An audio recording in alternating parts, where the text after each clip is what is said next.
लोकांनी अत्यंत मोठी साथ दिल्यामुळं माझा विजय झालेला आहे।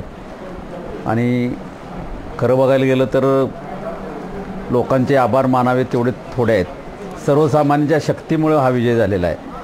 आणि जे या मतदारसंघामध्ये दुष्काळी भाग असल्यामुळं टिंबू योजनेचं पाणी आलं पाहिजे ही लोकांची जी भावना आहे त्या भावनेचा विजय आहे असं म्हटलं तरी काही हरकत नाही।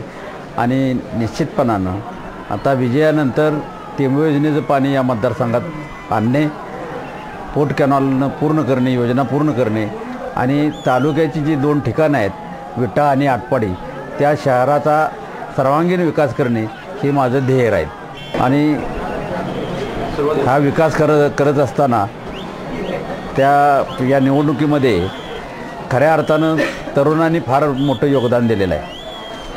तर तरुणांच्या प्रश्नाच्या दृष्टीनं सुद्धा पुढच्या काळामध्ये लक्ष घालायला पाहिजे ते मी घालणार आहे। आणि अत्यंत तरुणांनी जे उत्साह दाखवला आणि फार मोठं योगदान दिलं त्याबद्दल मी त्यांचा पण अत्यंत ऋणी आहे।